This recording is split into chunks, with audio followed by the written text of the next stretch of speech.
Welcome to PGTRB psychology class. Psychology கிளாஸில் இன்றைக்கி அரபிண்டோவோட life history and education philosophical தாட்டை பற்றி பார்க்க போகிறோம். சரிங்களா? இப்போ ஃபஸ்ட்டு வந்து நம்ம என்ன பார்க்கலாம் அப்படின்னா அரபிண்டோவோட பயோ. அரபிண்டோ அப்படிங்கிறது வந்து நம்ம இங்கிலீஷில் வந்து அரபிண்டோ சொல்கிறோம், தமிழ் வந்து அரவிந்தர் அப்படின்னு சொல்லி கொடுத்துருப்பாங்க. பாருங்கள், இவரோட பார்ன் டேட்டு, அதுக்கப்புறம் இவரை பற்றி முக்கியமான இன்ஃபர்மேஷன்ஸு. இப்போ முக்கியமான இன்ஃபர்மேஷன் அப்படின்னு பார்க்கும்போது ஒரு ஆத்தர் பற்றியோ இல்லை ஒரு ஃபிலாசபர் அண்ட் ஒரு ஒரு ஒரு ஒரு ஒரு ஒரு ஆத்தர் வந்து மெயினாக வந்து ஃபோக்கஸ் பண்ணுறோம் அப்படின்னா அந்த ஆத்தரை பற்றி என்னென்ன இம்பார்ட்டன்ட் விஷயம்லாம் நீங்கள் வந்து எடுக்கணும் அப்படிங்கிறதெல்லாம் உங்களுக்கு இங்கே பாயிண்ட் அவுட் பண்ணி கொடுத்துருப்பேன். ஃபுல்லாக அவரோட லைஃப் ஹிஸ்ட்ரி எல்லாம் படித்து டைம் வேஸ்ட் பண்ணக்கூடாது. நீங்கள் எஜுகேஷன் ஃபிலாசபிக்காக அவரை படிக்கிறீங்க அப்படின்னா எதுக்கு ஃபோக்கஸ் பண்ணிவிட்டு எதை வந்து லெஸ் ஃபோக்கஸ் பண்ணலாம் அப்படிங்கிற ஐடியா எல்லாமே உங்களுக்கு இந்த வீடியோவில் கிடச்சிடும். ஓகேங்களா? பாருங்கள், டாபிக் உள்ள போகலாம். அரவிந்தர் எப்போ பார்ன் ஆயிருக்காரு அப்படின்னா 15th August 1872 வந்து பிறந்திருக்காரு. எங்கே அப்படின்னா கல்கட்டாவில். சரிங்களா? He went to England at the age of 7. சரிங்களா? அதாவது 7 வயசு இருக்கும்போது அவர் எங்கே போயிருக்காரு அப்படின்னா இங்கிலாந்து போயிருக்காரு. எதுக்காக அப்படின்னா அவரோட எஜுகேஷனுக்காக போயிருப்பாரு. அங்கே போயிட்டு அங்கேயே வந்து 14 வருஷம் வந்து இருந்திருப்பார். ஓகேங்களா? நெக்ஸ்ட் என்ன பண்ணியிருக்காரு அப்படின்னா இவருக்கு வந்துட்டு இங்கிலீஷில் மட்டும் மாஸ்டர் டிகிரி வாங்காமல் இன்னும் அவர் எதில் மாஸ்டரேட் ஆகிருக்காரு அப்படின்னா லாட்டின் அண்ட் க்ரீக். சரிங்களா? அதுக்கப்புறம் மாஸ்டர் வந்து இந்த 3 லாங்குவேஜ் அப்படின்னா இன்னும் வந்து எதெல்லாம் லேர்ன் பண்ணியிருக்காரு, இன்னும் எந்தெந்த லாங்குவேஜை தெரிஞ்சு வச்சுருக்காரு அப்படின்னா ஃப்ரெஞ்ச், ஜெர்மன் அண்ட் ஸ்பானிஷ். இப்போ வந்து இங்கிலாண்டில் இருந்திருக்காரு. ஒரு ஃபாரின் லாங்குவேஜ் எல்லாமே மோஸ்ட்லி வந்துட்டு நம்மளுக்கு லாட்டின் தெரிஞ்சிருக்கு, இங்கிலீஷ் தெரிஞ்சிருக்கு, க்ரீக் தெரிஞ்சிருக்கு, ஃப்ரான்ஸ், ஜெர்மன், ஸ்பானிஷ் லாங்குவேஜ் எல்லாமே வந்துட்டு அவர் தெரிஞ்சு வச்சுருக்காரு, படிச்சிருக்காரு. நெக்ஸ்ட்டு பாருங்கள், 1893 இப்போ வந்து இங்கிலாந்துலேருந்து ரிட்டன் ஆயிடுவார் இல்லைங்களா? 14 வருஷம் ஆனதுக்கப்புறம் இங்கிலாந்துலேருந்து வந்துட்டு அவர் என்ன பண்ணுறாரு அப்படின்னா ப்ரொஃபஸர் ஆஃப் இங்கிலீஷ், அதாவது இங்கிலீஷில் வந்துட்டு ப்ரொஃபஸராக எங்கே ஜாயின் பண்ணுறாரு அப்படின்னா பரோடா காலேஜ் இன் குஜராத்தில் இருக்க பரோடா காலேஜில் அவர் வந்து இங்கிலீஷ் ப்ரொஃபஸராக ஜாயின் பண்ணுறாரு. சரிங்களா? அவரோட எஜுகேஷன் முடிச்சுட்டு அவர் இந்தியா வந்துட்டு இங்கிலீஷ் ப்ரொஃபஸராக எங்கே ஜாயின் பண்ணுறாரு அப்படின்னா பரோடா காலேஜில் வந்து ஜாயின் பண்ணுறாரு. நெக்ஸ்ட்டு வந்து இவர் என்ன பண்ணுறாரு அப்படின்னு பார்த்தீங்கன்னா இன்னும் வந்து அவருக்கு வந்து கல்ச்சுரல் அண்ட் லிட்ரரி ஆக்டிவிட்டீஸில் வந்து ரொம்ப இன்ட்ரெஸ்ட் ஆகுது. அப்போ வந்து என்ன பண்ணுறாருன்னா இவர் நிறைய லாங்குவேஜ் படிச்சிருக்காரு. பட் நிறைய லாங்குவேஜ் அப்படின்னு பார்க்குறப்போ எல்லாமே ஃபாரின் லாங்குவேஜஸாக இருக்குது. இந்தியன் லாங்குவேஜஸில் வந்து எதுக்கு இன்ட்ரெஸ்ட் காட்டுறாரு, அதுக்கப்புறம் எதெல்லாம் வந்து படிக்கிறாரு அப்படின்னு பார்த்தீங்கன்னா பெங்காலி, குஜராத் அண்ட் மராட்டி அண்ட் சான்ஸ்கிரிட் இந்த மொழிகள் எல்லாத்தையுமே வந்துட்டு அவர் கற்கிறாரு, அதாவது லேர்ன் பண்ணுறாரு. அதாவது பெங்காலி, குஜராத்தி அண்ட் மராத்தி அண்ட் சான்ஸ்கிரிட் இந்த லாங்குவேஜ் எல்லாமே அவர் வந்து என்ன பண்ணிட்டாரு அப்படின்னா லேர்ன் பண்ணிட்டாரு. நெக்ஸ்ட்டு வந்து இவர் என்ன பண்ணுறாரு அப்படின்னா இந்தியன் நேஷனல் காங்கிரஸில் வந்துட்டு இவர் வந்து ஜாயின் பண்ணிக்கிறாரு. சரிங்களா? இந்தியன் நேஷனல் காங்கிரஸில் வந்து ஜாயின் பண்ணிக்கிறாரு. எதுக்காக அப்படின்னா இவர் ஒரு ஃப்ரீடம் ஃபைட்டராக வந்து இருந்திருக்காரு அந்த டைமில்.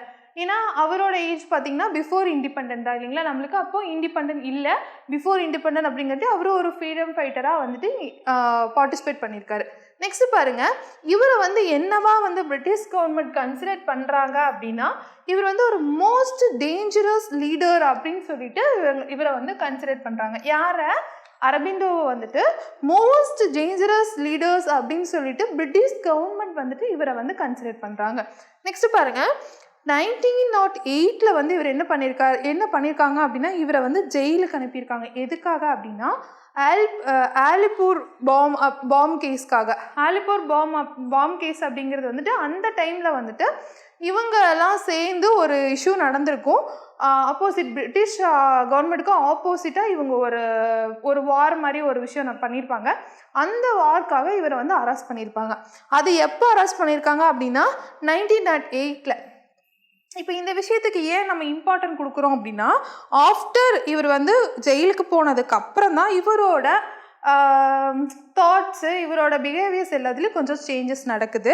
டியூரிங் திஸ் டைம், அதாவது அவர் வந்து ஜெயிலில் இருக்கும்போது தான் அவர் என்ன பண்ணுறாரு அப்படின்னா அவரோட வந்து யோகா, மெடிடேஷன், அதுக்கப்புறம் வந்துட்டு ரிலீஜியஸ் பற்றி வந்து ஸ்டடீஸ் வந்து உள்ள இன்வால்வ் ஆகிறது, ஃபிலாசபிக்கல் அண்ட் ஸ்பிரிச்சுவல் லிட்ரேச்சரை பற்றியெல்லாம் நிறைய படிக்கிறது, இது மாதிரி விஷயத்தெல்லாம் வந்து அவர் எங்கே வந்து நிறைய ப்ராக்டிஸ் அண்ட் டூயிங் பண்ணியிருக்காரு அப்படின்னா ஜெயிலில் இருக்கும்போது தான். அந்த டைமில் தான் வந்து இவரோட தாட்ஸ் எல்லாமே வந்து சேஞ்ச் ஆகிருக்கு. அதனால தான் வந்துட்டு எதுக்காக ஜெயில் போனார், எப்போ போனார் அப்படிங்கிற விஷயத்தையும் நம்ம இங்கே பார்க்குறோம். நெக்ஸ்ட்டு பாருங்கள், அதுக்கப்புறம் அந்த ஒரு இன்ஃபர்மேஷன் போனதுக்கப்புறம் நெக்ஸ்ட்டு வந்து அவரோட லைஃப் டைமில் வந்து லாஸ்ட் 40 இயர்ஸ் வந்து அவர் எங்கே ஸ்பெண்ட் பண்ணியிருக்காரு அப்படின்னா ஆசிரமம், அதாவது பாண்டிச்சேரியில் வந்து அவர் ஒரு ஆசிரமம் வந்து ஃபவுண்ட் பண்ணியிருப்பார். அங்கே இருக்க ஆசிரமில் தான் வந்து அவர் டைம் வந்து 40 இயர்ஸ் வந்து ஸ்பெண்ட் பண்ணியிருப்பார். நெக்ஸ்ட் இப்போ பார்த்தீங்க அரபிண்டோவோட வியூ ஆஃப் மைண்ட். இவர் வந்து நிறைய விஷயத்த வந்து எஜுகேஷனாகவும் சொல்லியிருப்பார், இந்த வேர்ல்டுக்கும் காமனான விஷயம் வந்து சொல்லியிருப்பார். அப்போ வந்து இவரோட வியூ படி ஒரு மைண்டை வந்து எப்படி கேட்டகரை பண்ணுறாரு அப்படின்னா 6 டைப்ஸாக வந்து கேட்டகரைஸ் பண்ணுறாரு. ஃபஸ்ட்டு வந்துட்டு ஆர்டினரி மைண்ட். இந்த ஆர்டினரி மைண்ட் அப்படிங்கிறது வந்து என்ன அப்படின்னா நார்மலாக இருக்க ஹியூமன் பீயிங்ஸ் வந்து இருக்கிற ஒரு மைண்டு வந்து எப்படி இருக்குமோ அந்த மைண்டில் இருந்து அடுத்த ஸ்டெப்பாக வந்து அது நெக்ஸ்ட்டு எப்படி சூப்பர் மைண்டை போய் சேருது அப்படிங்கிறதான் அவரோட ஒர்க்கு. பட் அவர் கேட்டகரைஸ் பண்ணணுதும் அதுதான். இதை பற்றி உங்களுக்கு டீட்டெயிலாக வந்து கொஷின்ஸ் கேட்பாங்களா அப்படின்னா இல்லை. பட் இவர் வந்து கேட்டகரி பண்ணியிருக்காரு மைண்டை அப்படிங்கிற விஷயத்த வந்து நீங்கள் வந்து தெரிஞ்சுக்கலாம் அப்படிங்கிறதுக்காக நான் கொடுத்துருக்கேன். ஃபஸ்ட்டு ஒன் வந்து ordinary mind, higher mind, illumined mind and intuitive mind and over mind, super மைண்டுன்னு சொல்லிட்டு 6 டைப் ஆஃப் மைண்ட்ஸை வந்துட்டு அவர் என்ன பண்ணியிருக்காரு அப்படின்னா பிரிச்சிருக்காரு. நெக்ஸ்ட் பாருங்க, aims of education according to the integral education. Integral education அப்படிங்கிற ஒரு விஷயத்தை வந்து இவர் ரொம்ப முக்கியத்துவம், அதாவது இம்பார்ட்டன்ட் கொடுத்துருப்பார் இன்டெக்ரல் எஜுகேஷன் அப்படிங்கிற ஒரு விஷயத்துக்கு. சரிங்களா? அதாவது அரபிண்டோ வந்து பேஸ்ட் ஆன் எந்த எஜுகேஷன் கேட்டாலும் நீங்கள் என்ன சொல்லணும், இன்டெக்ரல் எஜுகேஷன் அப்படின்னு சொல்லணும். சரிங்களா? இப்போ அதோட மெயின் எய்ம்ஸ் என்ன அப்படிங்கிறத வந்து பார்ப்போம் லைனா. ஃபஸ்ட்டு பார்த்தீங்கன்னா perfection of soul. Perfection of soul அப்படின்னா இப்போது ஒரு சைல்டை வந்துட்டு சொசைட்டிக்கு கொடுக்கும்போது அதோட சோலையும் சேர்த்து பர்ஃபெக்ஷனாக கொடுக்கணும் அப்படிங்கிறது வந்துட்டு அரபிண்டோவோட முக்கியமான எய்மாக இருக்கும். இந்த மெயின் எய்ம் அப்படிங்கிறது வந்து growing soul best perfect for noble cause. அதாவது அந்த சோல் இல்லைங்களா, அந்த சைல்டோட க்ரோ கூடயே சேர்ந்து தான் அதோட சோலும் வந்து க்ரோ ஆகுது. அந்த க்ரோயிங் சோல் எப்படி இருக்கணுமோ ரொம்ப பெஸ்ட்டாகவும் பர்ஃபெக்டாகவும் ஒரு நோபலுக்கு வந்து கொடுக்குற மாதிரி இருக்கணும்னு சொல்லிட்டு அரபிண்டோ வந்து சொல்லுவார். அவரோட எஜுகேஷன் எய்மும் அதுதான். நெக்ஸ்ட் பாருங்க, realisation of the inner self. Inner செல்ஃபை வந்து ரியலைஸ் பண்ணுறது.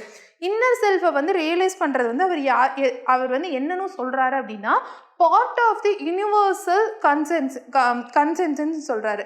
அதாவது பார்ட் ஆஃப் யூனிவர்சல், அதாவது ஒரு செல்ஃப் தன்னை அறிதல் அப்படிங்கிறது வந்துட்டு இந்த உலகத்தில் இருக்கிற எல்லாத்தையுமே வந்து புரிஞ்சுக்கிறதுக்கு ஒரு பார்ட்டு அப்படின்னு சொல்கிறாரு. சரிங்களா? நெக்ஸ்ட் பாருங்க, ஃபிசிக்கல் டெவலப்மெண்ட். ஃபிசிக்கல் டெவலப்மெண்ட் அப்படிங்கிறது இப்போ நார்மலாக வந்து யோகா மெடிடேஷன் அப்படின்னு போயிட்டாவே வந்துட்டு அவங்க என்ன பண்ணுவாங்க, ஸ்பிரிச்சுவலாக ரிலீஜியஸாக சொல்லுவாங்க. ஒரு சோலை வந்து இது பண்ணால் போதும், நீங்கள் வந்து உட்கார்ந்த இடத்துலேயே வந்து ரொம்ப ஸ்பிரிச்சுவலாக வந்துட்டு யோகா பண்ணோம் அப்படிங்கிற மாதிரி விஷயத்த மட்டும் சொல்லாமல் அவர் என்ன சொல்கிறாரு அப்படின்னா ஃபிசிக்கல் டெவலப்மெண்ட் அப்படிங்கிறது வந்து ரொம்ப முக்கியம். ஃபிசிக்கல் டெவலப்மெண்ட் இல்லை அப்படின்னா எந்த டெவலப்மெண்ட்டுக்குமே பாசிபிள் இல்லை அப்படிங்கிறாரு. அதாவது இங்கே பாருங்கள், without physical development no other development is possible அப்படின்னு சொல்கிறாரு. ஓகேங்களா? அதனால் இவர் இம்பார்ட்டன்ட் கொடுக்குறது என்ன அப்படின்னா ஃபிசிக்கல் டெவலப்மெண்ட்டுக்கும் ரொம்ப இம்பார்ட்டன்ட் கொடுக்குறாரு. நெக்ஸ்ட் பாருங்கள், டெவலப்மெண்ட் ஆஃப் மொராலிட்டி. இப்போ மொராலிட்டி அப்படின்னு பார்த்தீங்கன்னா இந்த மாரல் விஷயத்தை எல்லாமே வந்துட்டு சைல்டுக்கு வந்துட்டு ரொம்ப இன்சிஸ்ட் பண்ணி சொல்லணும், ரொம்ப முக்கியத்துவமாக கொடுக்கணும் அப்படிங்கிறது வந்துட்டு நார்மலாக எல்லா எஜுகேஷன்லேயுமே இருக்கும். இவரும் வந்துட்டு மாரல் எஜுகேஷன் அப்படிங்கிறது வந்து ரொம்ப இம்பார்ட்டண்ட்டாக தான் வந்து சொல்கிறாரு. இப்போ நார்மலாக வந்து ஸ்கூல் சப்ஜெக்டில் எல்லாமே வந்து ஒரு மாரல் வந்து கொடுக்குற மாதிரி தான் வந்துட்டு உங்களுக்கு எஜுகேஷன் கரிக்குலம் வந்து அமைச்சு கொடுத்துருக்காங்க. அதே மாதிரி தான் இவர் என்ன சொல்கிறாருன்னா without moral and emotional development mental development become a harmful to human ப்ராசஸ்ன்னு சொல்கிறாங்க. அதாவது உங்களுக்கு மாரல் டெவலப்மெண்ட் இல்லாமல் ஒரு மென்டல் டெவலப்மெண்ட் ஆகுது அப்படின்னா அது ஒரு ஹார்ம்ஃபுல் ப்ராசஸாக தான் இருக்கும் அப்படின்னு சொல்லிட்டு அரபிண்டோவோட எய்ம் ஆஃப் எஜுகேஷனில் அவர் சொல்கிறாரு. நெக்ஸ்ட் பாருங்கள், டெவலப்மெண்ட் ஆஃப் சென்ஸ். இந்த டெவலப்மெண்ட் ஆஃப் சென்ஸ் அப்படிங்கிறது வந்துட்டு அரபிண்டோவை பொறுத்த வரைக்கும் ரொம்ப முக்கியம். பிகாஸ் அவர் வந்து ரொம்ப இதை வந்து ஃபாலோ பண்ணியிருப்பார். இதில் என்ன சொல்கிறாரு அப்படின்னா அக்கார்டிங் டு ஹிம் அப்படின்னா இங்கே வந்து அரபிண்டோவை தான் வந்து மென்ஷன் பண்ணுறாங்க. Senses can be trained fully when manas chitta and nerves are pure. அதாவது சென்சஸ் அப்படிங்கிறது வந்துட்டு எங்கே ட்ரெயின் ஆகும் அப்படின்னா அந்த மேனஸ் சித்தம் அண்ட் நர்வ்ஸ் அப்படிங்கிறது வந்துட்டு எப்போ வந்து பியூராக இருக்கோ அந்த டைமில் வந்துட்டு நல்லா வந்து என்ன ஆகும் அப்படிங்கிறத ட்ரெயின் ஆகும் அப்படின்னு சொல்கிறாங்க. சரியா? நெக்ஸ்ட் வந்து டெவலப்மெண்ட் ஆஃப் கான்சியஸ்னஸ். கான்சியஸ்னஸ் அப்படிங்கிறதுல வந்துட்டு அக்கார்டிங் டு தி அரபிண்டோ வந்து 4 லெவல்ஸாக வந்துட்டு டிவைட் பண்ணுறாரு. ஒன்று வந்து சித்தா, மானஸ், இன்டெலிஜென்ஸ் அண்ட் நாலேஜ். இப்போ உங்களுக்கு கொஷின்ஸ் வந்துட்டு இந்த கான்சியஸ்னஸ் வந்து எப்படி வந்து பிரிக்கிறாங்க, எவ்வளோ டைப்ஸ் இருக்குது, அந்த டைப்ஸில் வந்துட்டு என்னென்ன இருக்குங்கிறோட உங்களுக்கு கொஷின்ஸில் கேட்கலாம். நெக்ஸ்ட் பாருங்க 7th ஒன்று, harmony of the individual and collectivity, அதாவது இண்டிவிஜுவலுக்கும் கலெக்டிவிட்டிக்கும் இருக்க ஹார்மோனி என்ன அப்படிங்கிறதான் வந்து உங்களோட அந்த எஜுகேஷன் பாலிசியில் கொடுக்குறது. இப்போ பாருங்கள், அக்கார்டிங் டு ஹிம், இங்கே ஹிம்னு சொல்லி நான் மென்ஷன் பண்ணிக்கிறது எல்லாமே அரபிண்டோ தான். அவரோட எய்ம்ஸ் என்ன அப்படின்னா harmony between individual and also between nation. அதாவது ஒரு இண்டிவிஜுவலை வந்துட்டு அவங்க உணர்ந்தாலே வந்து என்ன ஆயிரும் அப்படின்னா அந்த நேஷனை பற்றியும் அவங்க வந்து உணர முடியும் அப்படிங்கிறது தான் வந்து அவரோட கான்செப்ட். ஸோ இண்டிவிஜுவலுக்கும் கலெக்டிவிட்டிக்கும் நேஷனுக்கும் வந்துட்டு ஹார்மோனி ஒரு உறவு இருக்குது அப்படிங்கிறது தான் வந்துட்டு அக்கார்டிங் டு அரபிண்டோ. ஓகேங்களா? நெக்ஸ்ட் பாருங்கள், மெத்தட்ஸ் ஆஃப் டீச்சிங். இப்போ அவரோட ஃபிலாசபிக்கல் எஜுகேஷன் ஃபிலாசபியில் வந்து மெத்தட்ஸ் ஆஃப் டீச்சிங் எப்படி இருக்குது அப்படின்னு பார்ப்போம். பாருங்கள், love and sympathy for the child. இப்போ வந்து ஒரு சைல்டு இருக்குது அப்படின்னா ரொம்ப முக்கியமானது என்னவா, லவ் அண்ட் சிம்பத்தி அப்படின்னு சொல்லி சொல்கிறாங்க. நெக்ஸ்ட் பாருங்கள், எஜுகேஷன் த்ரூ மதர் டங். இப்போது நம்ம பார்த்த வரைக்கும் தாகூர் பார்த்தோம், காந்தி பார்த்தோம். இப்போ காந்தி வந்துட்டு மதர் டங்குக்கு வந்து ரொம்ப இம்பார்ட்டன்ட் கொடுத்துருப்பாரு எஜுகேஷனில். ஸோ இவரும் வந்துட்டு என்ன பண்ணுறாரு அப்படின்னா எஜுகேஷன் வந்துட்டு மதர் டங்கில் இருக்கணும்னு சொல்லி சொல்கிறாரு. நெக்ஸ்ட் வந்து education according to the interest of the child. இப்போது எஜுகேஷன் வந்து எதை பேஸ் பண்ணி இருக்கணுமா, எதை அக்கார்டிங் பண்ணி இருக்கணும் அப்படிங்கிறாங்கன்னா இன்ட்ரெஸ்ட் ஆஃப் தி சைல்டோட இன்ட்ரெஸ்ட்டை பேஸ் பண்ணி தான் இருக்கணுங்கிறாங்க. எஜுகேஷன் த்ரோ செல்ஃப் எக்ஸ்பீரியன்ஸ்ன்னு சொல்லி சொல்கிறாங்க. அதாவது எஜுகேஷன் அப்படிங்கிறது கண்டிப்பாக எதை வந்து பேஸ் பண்ணி இருக்கணும், எதனால் வந்து எஜுகேஷன் அவங்கள அடையணும் அப்படின்னா செல்ஃப் எக்ஸ்பீரியன்ஸ்னால ஒரு சைல்டு வந்துட்டு அதை எக்ஸ்பீரியன்ஸ் பண்ணுறனால தான் அதோட எஜுகேஷன் வந்துட்டு அதுக்கு கிடைக்கணும் அப்படின்னு சொல்லி சொல்கிறாரு. நெக்ஸ்ட் பாருங்கள், emphasis are learning by doing. அதாவது இந்த செல்ஃப் எக்ஸ்பீரியன்ஸும் லேர்னிங் பை டூயிங் கொஞ்சம் இன்டர்லிங்க் ஆகும். லேர்னிங் பை டூன்னா செய்தல் மூலம் கற்றல் இல்லைங்களா? ஸோ ஒரு எக்ஸ்பெரிமெண்ட்டை செஞ்சதுனாலே ஒரு செல்ஃப் எக்ஸ்பீரியன்ஸ் வாங்குற மூலிமா அவங்க வந்து என்ன பண்ணுறாங்க அப்படின்னா எஜுகேஷனை வந்து லேர்ன் பண்ணிக்கிறாங்க. நெக்ஸ்ட் பாருங்கள், education through cooperating of teachers and student in the education process. அதாவது இந்த ப்ராசஸில் வந்துட்டு ஸ்டூடெண்ட்டும் டீச்சரும் வந்துட்டு கோஆப்ரேட்டிங்காக அது வந்து அந்த எஜுகேஷன் வந்து அமையும் அப்படின்னு சொல்லி சொல்கிறாங்க. நெக்ஸ்ட் பாருங்கள், freedom of child, free environment. அதாவது சைல்டு சென்டர் மாதிரி தாங்க. சைல்டு வந்து எப்படி வந்து ஒரு விஷயத்தை வந்து ஃப்ரீடமாக விட்டு அதை வந்து லேர்ன் பண்ணிக்குது, எஜுகேஷன் அது மூலிமா எப்படி அது கற்றுக்குது அப்படிங்கிறதா விஷயம். நெக்ஸ்ட் பாருங்கள், to gain more knowledge to his own effect. அதுதான் அந்த என்விரான்மெண்ட்டில் ஒரு குழந்தைய வந்து நம்ம ஃப்ரீ பண்ணி விட்டுட்டோம் அப்படின்னா அது ஓன் எஃபோர்ட்டில் ஓன் எக்ஸ்பீரியன்ஸில் ஒரு விஷயத்தை செஞ்சு கற்றுக்கிறது மூலிமா அது எவ்வளோ விஷயத்தை கற்றுக்குது, அது நாலேஜை வந்து எவ்வளோ கெயின் பண்ணிக்குது அப்படிங்கிறதா வந்துட்டு இவங்களோட மெயின் விஷயமே. நெக்ஸ்ட் பாருங்கள், contribution of the Aurobindo in to education. இவர் வந்து எஜுகேஷனுக்கு என்ன கான்ட்ரிபியூஷன் பண்ணியிருக்காரு அப்படின்னு பார்த்தீங்கன்னா தி ஆசிரமம் ஸ்கூல். நான் வந்து முன்னாடி வந்து அந்த பயோ பார்க்கும்போது பார்த்துருப்போம் 40 years வந்துட்டு ஆசிரமமில் வந்துட்டு ஸ்பெண்ட் பண்ணியிருப்பாரு அப்படின்னு சொல்லிட்டு. இந்த ஆசிரமம் ஸ்கூல் வந்து எப்போ ஸ்டார்ட் பண்ணியிருக்காங்க அப்படின்னா 1943 வந்து ஸ்டார்ட் பண்ணியிருக்காங்க. இது வந்து என்ன அப்படின்னா சில்ட்ரன் ஆஃப் தி அரபிண்டோ டிசிப்ளின்ஸ் அப்படின்னு சொல்லி சொல்கிறாங்க. நெக்ஸ்ட் பாருங்கள், இது வந்து எப்படி எக்ஸ்பெண்ட் ஆயிருக்கு அப்படின்னா ப்ரைமரி ஸ்கூல்லேருந்து ஃபுல் ஃப்ளெஷ்டு ஹை ஸ்கூல் வரைக்கும் வந்துட்டு இது எக்ஸ்பெண்ட் ஆகிருக்கு. சரிங்களா? ஃபஸ்ட்டு வந்து சின்ன ப்ரைமரி ஸ்கூலில் ஆரம்பித்து அதுக்கப்புறம் பெருசாக high school, secondary schools, high ஸ்கூல்னு சொல்லிட்டு அப்படியே வந்து எக்ஸ்பெண்ட் பண்ணியிருக்காங்க. இது வந்து என்ன பண்ணுறாங்க அப்படின்னா இதில் என்ன வந்து எஜுகேஷன் சென்டராக வந்து ப்ரொவைட் பண்ணுறாங்க, எந்தெந்த கேட்டகரி அப்படின்னு பார்த்தீங்கன்னா நான் சொன்ன மாதிரி கிண்டர் கார்டன்லேருந்து காலேஜ் லெவல் வரைக்கும் எல்லா ஸ்டடீஸுமே வந்து அவங்களுக்கு ப்ரொவைட் பண்ணுறாங்க. சரிங்களா? இப்போது இங்கே பார்த்தீங்க அப்படின்னா இப்போது கிண்டர் கார்டனில் ப்ரைமரி செக்ஷனில் இருக்கிற குழந்தைகளுக்கு வந்துட்டு நார்மலாக வந்து லாங்குவேஜஸ்ஸு, சான்ஸ்கிரிட்டு, அவங்களோட மதர் டங் மூலிமா ஒரு விஷயத்தையும் கிராஃப்ட்டு அது மாதிரி விஷயத்த சொல்லி கொடுக்குறாங்க. நெக்ஸ்ட் வந்து இன்னும் அவங்க வந்து காலேஜ் லெவல்ஸு, ரிசர்ச் லெவல்ஸு போயிட்டாங்க அப்படின்னா அவங்களுக்கு வந்து இன்னுமே நிறையா இது சயின்ஸு, மேக்ஸு அது மாதிரி விஷயத்தை எல்லாமே நிறைய இம்பார்ட்டண்ட்டாக சொல்லிக் கொடுக்குறாங்க.